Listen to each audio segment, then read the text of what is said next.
В комплект военнослужащего входит термобелье, то есть это штаны, кофта для бойца. Рөстәм Канцер үзе дә СВОда катнашкан кеше буларак бу әйберләрнең никадәр кирәклеген яхшы белә. Мондый комплект һәр хәрби өчен бик мөһим. Әлеге җыелмаларга бүләк итеп башка кирәк-яракларны да салалар. Также будут налокотники, фонари. Шулай ук кулъяулыклар, фонарьлар булачак, егетләргә тагын сапер көрәкләре, эшкә киемнәр, ыек башлар күп кирәк. Һәм әлбәттә мондый посылкалар эчендә хатыннарыннан, якыннарыннан һәм мәктәп укучыларыннан хатлар, алар хәрбиләр әйтүенчә күңелне дә җылыта. Мы укрытуем, делаем сейчас в данный момент. Хәзер 23 февральгә балалар белән бүләкләр әзерлибез. Без никадәр күбрәк ярдәм итеп, теләктәшлек күрсәтәбез, җиңү дә шулкадәр якынрак булачак. Так даже сказать. Иң беренче булып гомум шәһәр хәйрия акциясына Түбән Кама районы башлыгы Рамил Муллин кушылды.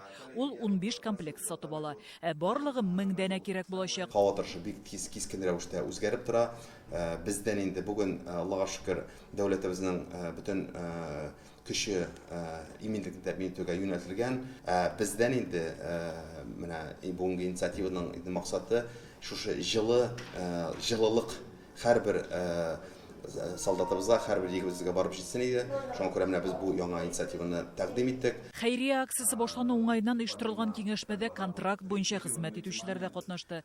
Комплектлар туплау гына түгел, аларны алгы линиягә илтеп җиткерү мәсьәләләре дә каралды. Комплектларны сатып алу өчен якынча 15 миллион сум акча җыярга кирәк. Акция 10 февральгә кадәр дәвам итәчәк. 23 февральгә һәр хәрби үзенә юлланган посылканы кулына алырга тиеш. Инде һәрбер Түбән Камалар катнашыр, кушылыр һәм инде без шушы тиз арада шушы наборны җыеп, кирәк сумманы җыеп, шушы үзебезнең өлешебезне җиңүгә кертербез дип уйлыйм. Бу киңәшмәнең Ватанны саклаучылар фондының Түбән Кама бүлегендә узуы да чираклы түгел. Монда хәрбиләргә ярдәм итүдә һәркем үз өлешен кертә ала.